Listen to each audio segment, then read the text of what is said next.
Whenever anyone does anything wrong, we go, what's wrong with you? We should say, what happened to you? What happened to you? And they'll go, well, you know, my mom always said she didn't want a boy, she wanted a girl, and I've been brought up. I'll give you an example. I had a city trader as a client who really had problems trading. And his boss said, you know, he's the best trader, but he's so nervous. And when I worked with him, he was saying that when he was a kid, his parents had 2 girls and then him. And he would smash his Tonka toys and they go, what's wrong with you? Look at your sisters just combing their doll's hair and they're so good and why are you so aggressive? And a 4-year-old can't go, well, because I have something called testosterone, right, and they don't. And I'm designed to run and jump and hunt and fish, and I got to learn what to do with aggression. Smashing my cars together is good for me. He didn't. A 4-year-old doesn't have anything because they live in the world of they just live in a world of feeling, not logic. And he said, I never realized, I spent my whole life thinking something's wrong with me because my parents would say everything conversation, what's wrong with you? Look how neat you. Says they don't get peas on the floor when they eat. And he said, I heard it every day until I formed a belief something's wrong with me. He didn't date women because he thought, well, I should be like one, but I want to be like a man. And that session totally turned him around. He said it was like someone had sprayed him with pheromones because he went out that night and women were attaching themselves to him like a magnet. But he just got rid of the feeling of something's wrong with me. Because most people do walk around going, something's wrong with me, I'm just majorly messed up. And you can't heal. And no one understands me, no one gets me. And I don't understand me. And if I don't understand me, how can you? And why should I even be here? Yeah, because you can't heal what you can't understand. And so all the treating the symptom is like putting a Band-Aid on an infection. It doesn't, when you understand it, you can totally change your perception of what it is, because events actually don't affect you, but the meaning you attach to them does. The story we tell ourselves about the story. And that's, I love that, because when I just got all my Stevie Awards, it's like, oh, I feel like I've got an Oscar. And that's good, because I take client stories and I give them a happy ending. Always give them a happy ending. But then you have to understand a bit more of psychology, because humans are hardwired to recreate what they know. We like what's familiar, even if it's very bad. If I've never had money and I win the lottery, I'm going to get rid of it. Or if I've never had love and you love me, I'm going to reject you because it's so unfamiliar. If I've had a dad who calls me an idiot and worthless, guess what kind of guy I like? That's it. Because when I meet them, I go, oh, I feel like I've known this guy my whole life. We just clicked. And they think, oh my God, it's because he's my dad. But I've been sleeping with him for 6 months. I don't know what to do with that now. Because we are wired to like what is familiar and to resist what's unfamiliar. And that's what kept us alive. When we lived in walled cities, we didn't go, I'm a bit bored with this group. I think I'll go outside the walled city and find another tribe, because they might have killed you. Mm-hmm. So we have this wiring that says, run towards what's familiar and run away from what's unfamiliar. But the very good news is you can make anything familiar. And the most important thing to make familiar is praising yourself. That's, if you could just do that, that in itself would change your entire life. How do you praise yourself? Well, you get up in the morning and go, I'm a good person. I have a skill. I have a talent. I have something to offer the world. I'm here for a reason. You look in the mirror and go, oh, there you are. You're a good person. You've got a good heart. You know, the most important way to answer that question is this. What did you always want your dad to tell you, even if you never had a dad? Mm. If you had a dad, a good dad, what would he have said? Mm. What would your mum have said? What would a nice teacher have said to you? And it would be something like this. I'm proud of you. You're a good son. I'm so glad I'm your dad. How lucky I got to have you. And a teacher would say, you're such a smart kid. What a joy it is to teach you because you're smart. And we all want to hear the same stuff. I love you. I'm proud of you. You're interesting.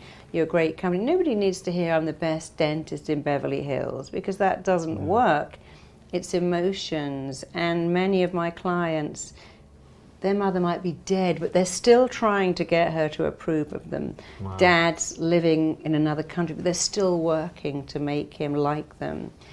And, you know, the most important thing is you like you. So whatever you wanted to hear, say it to yourself, because your mind doesn't even know that it's coming. And also it doesn't care. Your mind doesn't care if what you tell it is right or wrong, or true or false, or even if it's good or bad, it lets it in like chapstick on your lips. Your lips don't go, is this organic, fair trade?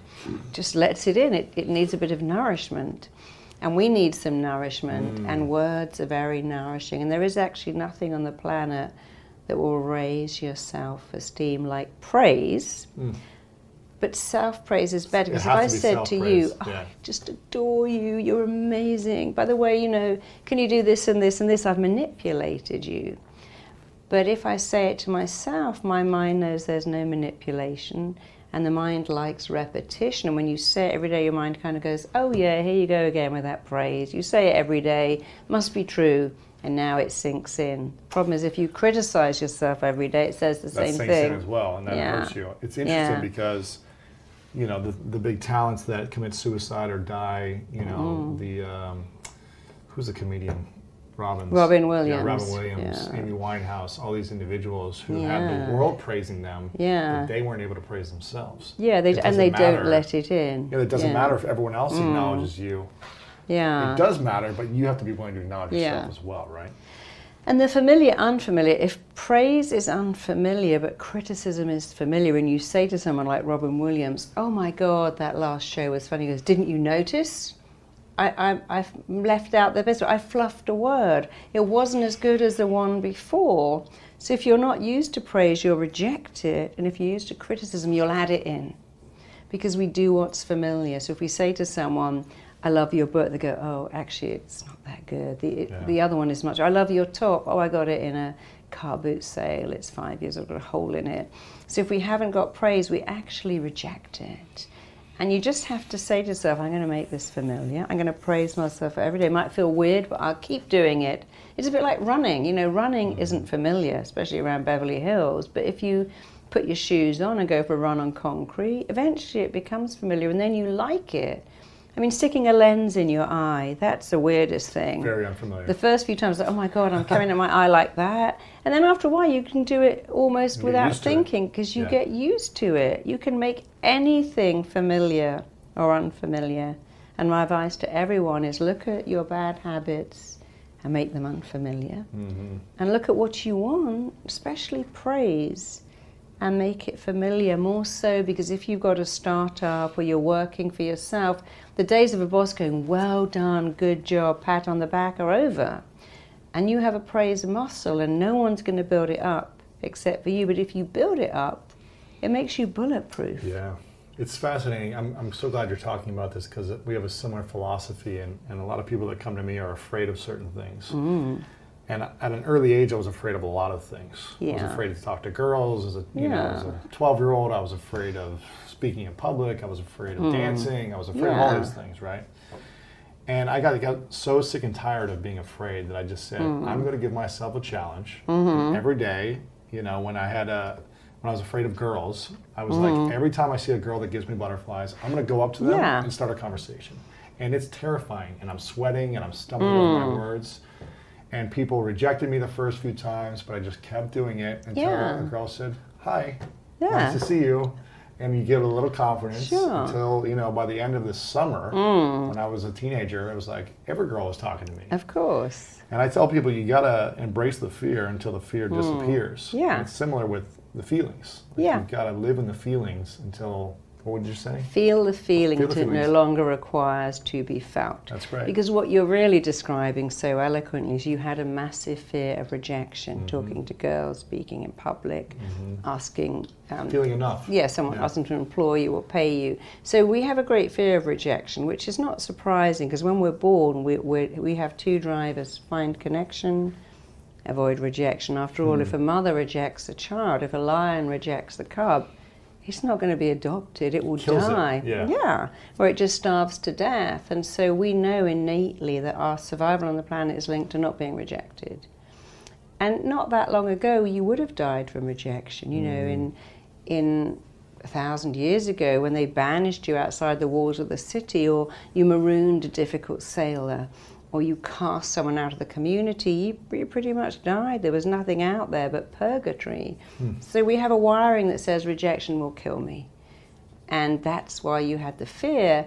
But when you can dialogue with the other, go, look, no, it feels like it will kill me. It can't kill me, because no girl can reject me unless I give her my permission. Right, give them my power. You can't reject me unless I agree with everything. I don't like you because you got short hair. I don't like your shirt. I don't like you because you're white, not white, tall, short, glasses, not.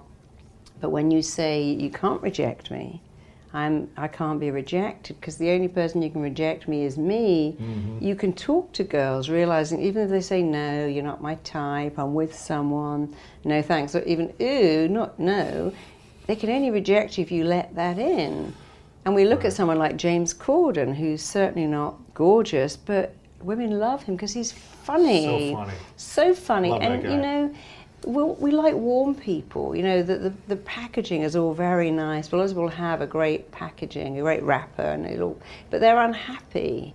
And so our greatest fear is to be rejected. But the truth is, in 2018, you could live in this apartment, have Amazon deliver your groceries, never see a soul, and you probably live until you're 106. Yeah. Wouldn't advise it, but we don't die of rejection anymore, but we still feel like we will. And all schools should be teaching kids, you cannot be rejected. You can ask for a pay rise, you can ask for crowdfunding, you can go to someone and go, here's my idea, you can write a book, speak in public. Because I work with a lot of actors who say, I'm so scared of rejection. I'm like, well, how are you going to be an actor then? Because you're supposed to be rejected so all the time. So you and I write books. For everyone who loves it, there's going to be the odd person who goes, I hate this book, and I hate that writer too. But we don't let it in. We have to laugh about it. When you give a YouTube talk, I mean, one of my talks got like 3 million views, and there's a few in there going, I hate her, stuck-up English snob. But they don't know me, because that's not me at all. But I don't go, oh my God, I can never write another book. I'm okay because I don't let it in, because the only opinion that matters is my opinion. I know I'm not a stuck-up English snob, so that can't hurt me. Because if it did, I wouldn't be sharing it with you. Right, yeah. So if everyone's giving you negative feedback or critical feedback on who you are, your performance, your work, how does someone not let it affect them? How does someone say, okay, it came in, That's such a great question. So if someone just comes in and goes, oh, I hate that shirt, or that colour is so not you, or you should never have cut your hair, or whoa, you've got a bit heavy, you just go, thanks for sharing that. Just a really simple thing which says, thank you for sharing your opinion, which I can choose to not let in. You don't have to do anything else. Right. When the minute you go, well, your shirt's pretty awful, or look at your hair, or calling me heavy, you look anorexic, you've let it in. And now you're trying to retaliate. And it's like a game of tennis. If you put down your racket and walk off the court, you can't volley. So the first thing to say is, thanks for sharing that. Yeah. And it's very good for the little barbs we get from people, family, friends, sisters, cousins, exes. Right. If someone is really mean and says, you know, I listened to your talk on YouTube, oh my God, you stank up the place, I was embarrassed for you, then you go back and you say, I missed that. Could you repeat that for me, slowly? They will usually not bother, because they know that in you asking them to repeat it slowly, you're going to call them out on it. And they usually go, oh, me and my big mouth, I'm just having a bad, I didn't actually really watch it anyway, just ignore me. And if they do, you must not go after them and go, no, I want you to repeat it right now, say it to my face. Don't do that, because a bit like a lion who bares the teeth, they're saying, back off and I don't want to attack you. When a lion bares its teeth, you don't go up to it, you walk away. It gives you a chance to retract. So saying, could you repeat that slowly, is giving the person a chance to retract. They almost always do, but occasionally they'll come back and go, no, I just said you're so wooden as a speaker, it's an insult to wood. And then you have your third reaction, which is, oh, are you trying to make me feel bad about myself? Amazing. They usually go, no, me? No, I thought I should tell you how bad you are, because you need to get help, or never speak in public again, or I mean, I had a nanny once who was so awful, I had to say to her, darling, you're wonderful, but you're not meant to be a nanny. And I didn't criticize her, I just advised her to go and do something else. And we're still friends. So sometimes people think that the criticism and the barbs and the humor are a good way to give you a message. So when you say you're trying to hurt my feelings, they